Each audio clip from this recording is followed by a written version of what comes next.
दोस्तों नमस्कार, मैं हूं डॉक्टर धीरज कुमार, आपका प्यारा दोस्त। और मैं हूं consultant neurosurgeon fort hospital Patna में। आज हम चर्चा करेंगे ट्रॉमेटिक ब्रेन इंजरी के बारे में। आपने सुना होगा दोस्तों, किसी मरीज को चोट लगी, एक्सीडेंट हुआ, वो खुद से ड्राइव करते हुए वापस हॉस्पिटल चला आया। उन्होंने बताया कि मुझे चोट लगी है। डॉक्टर ने इलाज शुरू किया। मरीज 1 घंटे में बेहोश हो गया और फिर ऑपरेशन की नौबत डॉक्टर बताते हैं। यदि समय पर ऑपरेशन न कराया जाए तो मौत भी हो सकती है। दोस्तों, ये सच्चाई है। ये ब्रेन इंजरी या ट्रॉमेटिक ब्रेन इंजरी का एक टिपिकल एग्जाम्पल है। ये केस जो मैंने डिस्कस किया वो है एक्स्ट्रा ड्यूरल हेमरेज अथवा ईडीएच का। तो ये याद रखें कि ज़रूरी नहीं कि मरीज यदि बेहोश न हुआ एक्सीडेंट के बाद तो उसे गहरी चोट न लगी हो।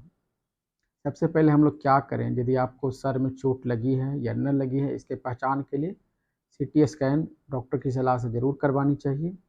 यदि डॉक्टर ने लिखा मरीज होश में भी है तब भी करवा लेना चाहिए, क्योंकि हो सकता है कि वो भीतर से एक्स्ट्रा ड्यूरल हेमरेज या इसी तरह से मिलते जुलते कई और भी बीमारियां हैं, जैसे थिन सब ड्यूरल हेमरेज में भी हो सकता है कि मरीज होश में रहे।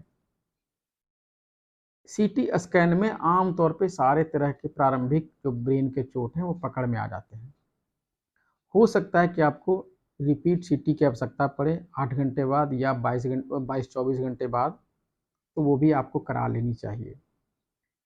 दोस्तों, ब्रेन में चोट या ब्रेन में ट्रॉमा की वजह से जो इंजरी हुई है वो कई तरह की होती है। एक में होता है जो ब्रेन की झिल्ली है, उसके ऊपर यदि ब्लड का कलेक्शन जमता चला गया तो उसे एक्स्ट्रा ड्यूरल हेमरेज कहते हैं, और वो बाद में ब्रेन को प्रेस करके ब्रेन का हर्निएशन करा देता है, जिसकी वजह से मरीज की मौत तक हो सकती है। दूसरा प्रकार है कि ड्यूरा के अंदर यानी ब्रेन की झिल्ली के अंदर वो ब्लीडिंग हो। यदि वो हल्का फुल्का हुआ है तो उससे वो दवाओं से सूख सकता है या दवाओं के प्रयोग से उसके नुकसान से हम लोग बच सकते हैं। लेकिन वो बढ़ता चला जाए तो उसे सबड्यूरल हेमरेज कहते हैं और उसको उस केस में सर्जरी करके निकालनी चाहिए। तीसरा जो केस है सबरेक्नोइड हेमरेज, जो बहुत ही कॉमन है, जिसमें कि बहुत ही हल्का फुल्का ब्लीडिंग है और वो पसरा हुआ रहता है, पूरे ब्रेन पे छाया हुआ रह सकता है। इसको भी हम लोग दवाओं के इस्तेमाल के बाद उनके दुष्प्रभाव से बच सकते हैं।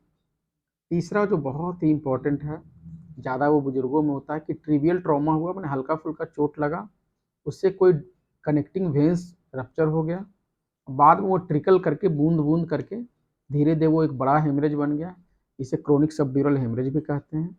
याद रखिए दोस्तों, इसकी भी बहुत ही माइनर सर्जरी होती है, एक सिंगल बरहोल सर्जरी, एक छोटा सा छेद बना के उससे सारा ब्लड को निकाला जा सकता है और मरीज की जान बचाई जा सकती है।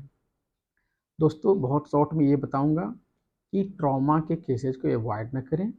डॉक्टर की सलाह से, अपने नज़दीकी न्यूरोसर्जन की सलाह से आप ब्रेन का सीटी स्कैन यदि वो लिखते हैं वो ज़रूर करवाएं। यदि फॉलोअप में भी अगला सीटी लिखा जाता है या करवाने की सलाह दी जाती है तो वो ज़रूर करवाएं। यदि ऐसी कोई भी समस्या आती है जिससे कि मरीज को सर्जरी की आवश्यकता पड़ती हो तो उसमें देर न करनी चाहिए, क्योंकि इसमें गोल्डन आवर रूल काम करता है। जितनी जल्दी आप सर्जरी कराएंगे ब्रेन को सर्वाइवल का चांस उतना ही ज़्यादा रहता है और मरीज के भी सेफ्टी से निकलने के चांसेस ज़्यादा होते हैं। तीसरी बात ये बता दूं कि बहुत ही जब एक्सटेंसिव चोट लगा हो, जिसे कंट्यूजन कहते हैं, उस केस में डिकम्प्रेसिव क्रेनेक्टोमी की भी सलाह दी जा सकती है। अर्थात उसमें जहाँ पे चोट लगा, कंट्यूजन हुआ, कंट्यूजन हटाने के अलावे उस भाग को हम लोग वहाँ के बोन्स को हटा के ब्रेन की झिल्ली जिसे ड्यूरा कहते हैं उसका भी ड्यूरा प्लास्टिक करके उस बोन को कहीं चमड़े के भीतर सुरक्षित रख सकते हैं या कोल्ड बॉक्स में सुरक्षित रख सकते हैं। बाद में मरीज की रिकवरी के बाद उस बोन को दोबारा फिट कर दिया जाता है। यदि इसकी भी नौबत आती हो तो डॉक्टर के एक्सप्लेन करने के बाद ज़रा भी देर न लगाएं, क्योंकि सर्जरी में आप जितनी जल्दी सर्जरी कराएंगे मरीज को उतना ही ज़्यादा फ़ायदा होता है। एक बात और याद रखें, एक चीज़ होता है, एक एंटिटी है जिसे हम लोग कहते हैं डिफ्यूज एक्सोनल इंजरी। इसमें सीटिंग फाइंडिंग बहुत ही कम मिलती है, मिनिमल फाइंडिंग होती है, लेकिन मरीज बेहोश रहता है। ऐसे केसेज में दवाओं से लगभग 70 to 80% केस में राहत मिल सकता है, मरीज वापस होश में आ सकते हैं और वो लगभग नियर नॉर्मल लाइफ बिता सकते हैं। इसलिए उससे भी परेशान ना हो। यदि डिफ्यूज एक्सोनल इंजरी है तो समय पे दवाएं चलेगी तो मरीज को रिकवरी मिल सकती है। एक और जो बहुत ही कॉमन बीमारी है लेकिन लोग उससे डर जाते हैं, वो है कंकशन। मतलब जैसे आपको ब्रेन में चोट लगा तो मरीज थोड़ी देर के लिए ब्रीफली उनको लॉस ऑफ कॉन्शियसनेस हुआ, लेकिन ब्रेन में कोई फाइंडिंग नहीं है। तो इससे भी ना घबराएं, यदि आपको बेहोशी भी हुई है और ब्रेन में कोई फाइंडिंग नहीं है, बाद में रिकवरी पूर्ण रूप से हो गया है, तो मरीज आमतौर पर ठीक रह जाता है इस कंकशन इंजरी में। केवल जरूरत यह होती है कि कुछ दिनों बाद जनरली न्यूरोसर्जन्स 7 दिन या 14 दिन या इवन 1 महीने बाद फिर से एक बार सीटी करा के चेक कर लेते हैं कि क्या अंदर कोई रेसिडुअल डिजीज तो बच नहीं गया, या कभी कभी किसी किसी केसेज में क्रोनिक सबड्यूरल हेमरेज भी हो सकता है, जिसको कि अप्रोप्रिएटली टाइम पे हम लोग ट्रीट कर सकते हैं। धन्यवाद दोस्तों।